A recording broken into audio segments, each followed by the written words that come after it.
Hi, I'm Mayan. I also worked with Dr. Trees this summer, and I'm going to be talking more about Josephson junction.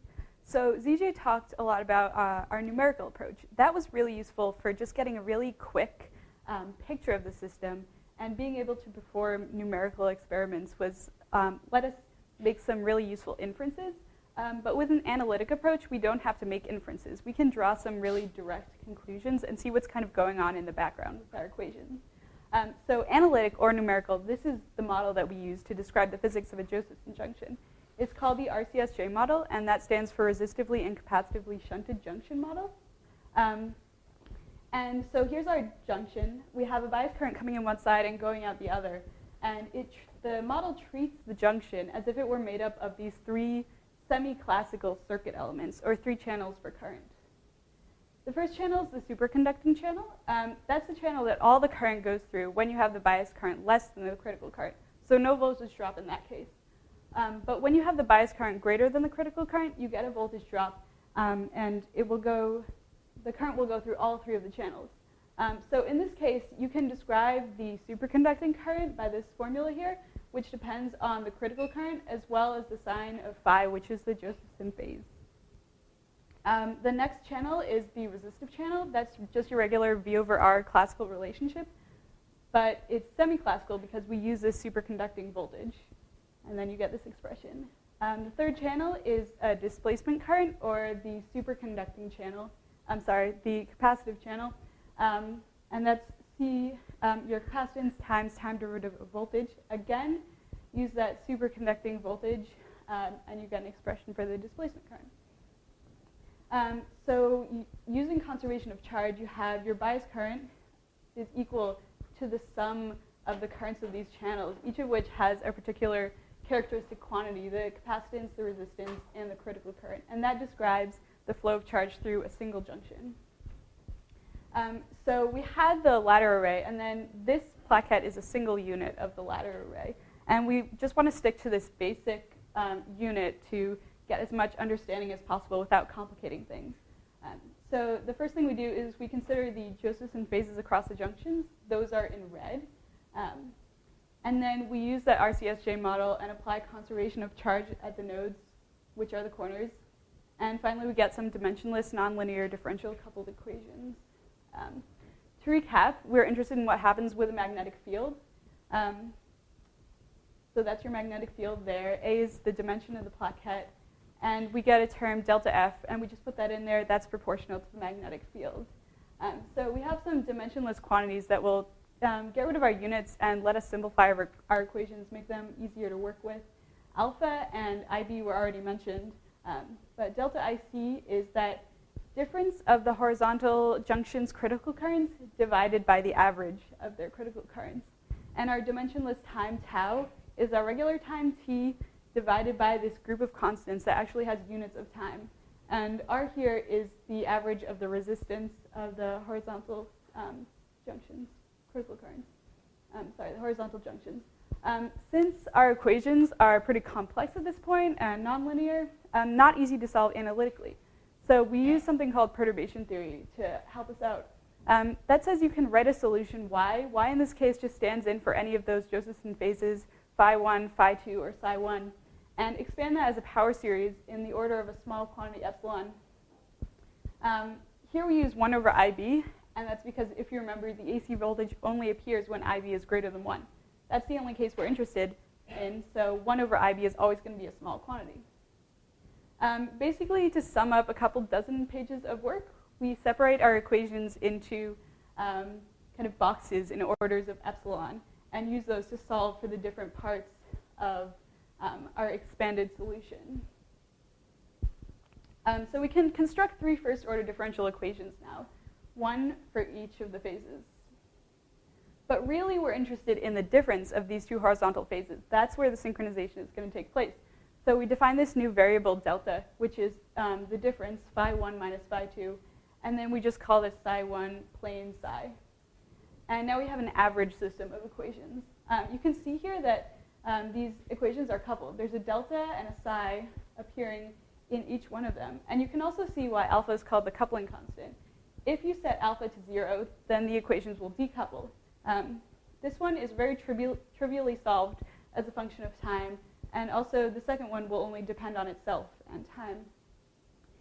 So here's that first phase difference across the horizontal junctions solved for time. You can see that it's just increasing. That's as if you have two pendulums that are not coupled by a torsional rod. They're just each going at their own frequency. Their angles, the difference of their angles is going to keep increasing with time. They're never going to slow each other down or speed each other up. But if you do turn on some coupling, then you'll get that phase difference leveling out after time. And that's evidence of frequency synchronization. Phase synchronization, as mentioned, would be when that delta goes to 0. So what we're looking to find out from these averaged equations is what long-time solutions will look like, how magnetic field will affect those, and can we get that phase difference as a function of time in closed form. So one thing to look at is fixed points of the system. That's the long time value of delta. So I just call that delta star here. And you can see what happens as we increase alpha.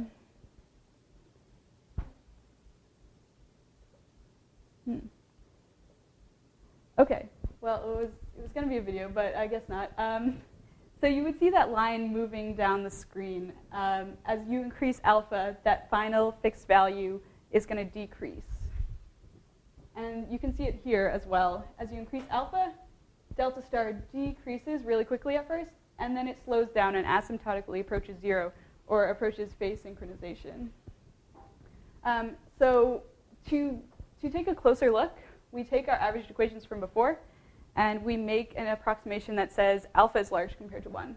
And we get a somewhat simplified system, which we can then solve. This is a numerical solution. You can see that it matches up pretty well. Just for alpha is 2. Alpha doesn't have to be that big compared to 1 for it to work. What's really nice about it is that a nice compact formula for delta star pops out. So you can see as you increase alpha, that final phase difference is going to decrease. That's moving towards synchronization. If you increase the magnetic field, that's going against synchronization. Also, if you increase the spread of the critical currents of the horizontal junctions, that's going against synchronization. Also, if you drive the system more with the bias current, again, you're going to have a larger phase difference at the end, farther away from phase synchronization. Here's another way to think about fixed points.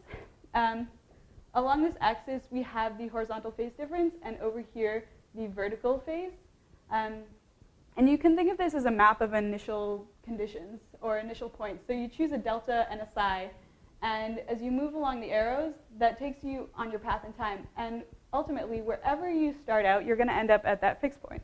So that shows that that fixed point is stable.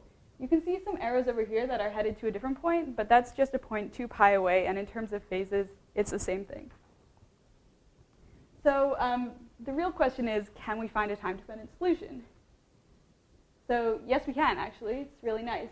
It looks pretty complex, and again, this is the difference across the horizontal junctions as a function of time. Most of it is just this constant k here, which is defined right here. There's one dependence on our dimensionless time tau, and the magnetic field term appears in 2 places. Over here, this term is not going to have an effect once you increase the time enough. But this term over here is going to affect long-term solutions. So that's interesting to note. And you saw that in the delta star formula. So here's the analytic large alpha solution compared with our original equations.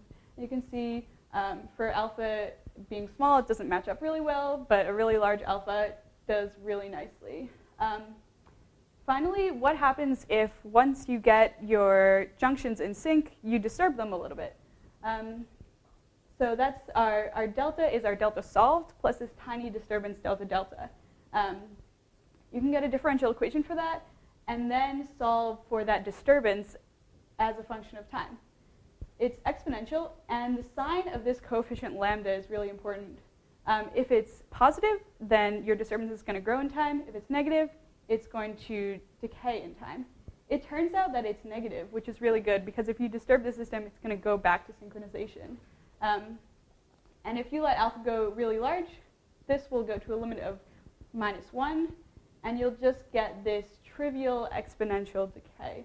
Unfortunately, that's only really easy to solve for when you have no magnetic field and large alpha, but it would be really interesting to see what happens when you do apply a magnetic field.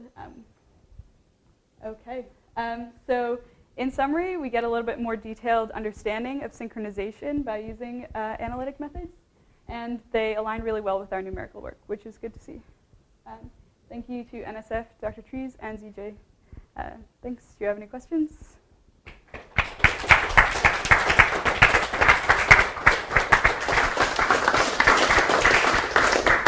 This paper is open for discussion.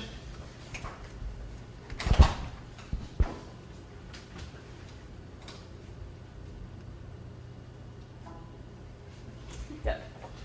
So eventually you're going to hook these plaquettes together and stuff, you know, to make bigger and bigger microwaves and things. Right. Do you have any instinct as to how much crazier the equations are going to get? Is it just more equations, or do all those quantities like become nuts inside of them? Or Yeah, you do get a lot more equations, basically filling up pages worth. So it's really, at that point, easier to numerically solve rather than to look analytically.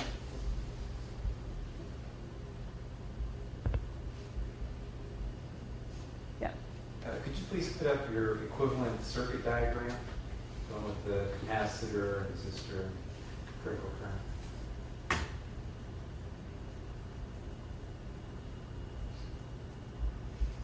Yeah, right there. Okay.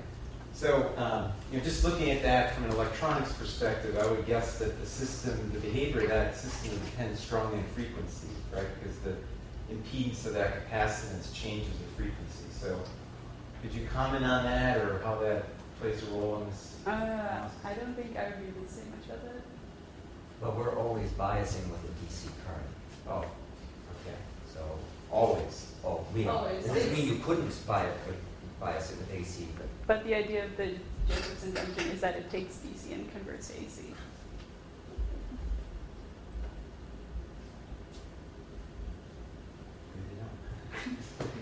Okay. Any other questions for the speaker? Okay, if not, let's thank Maya again.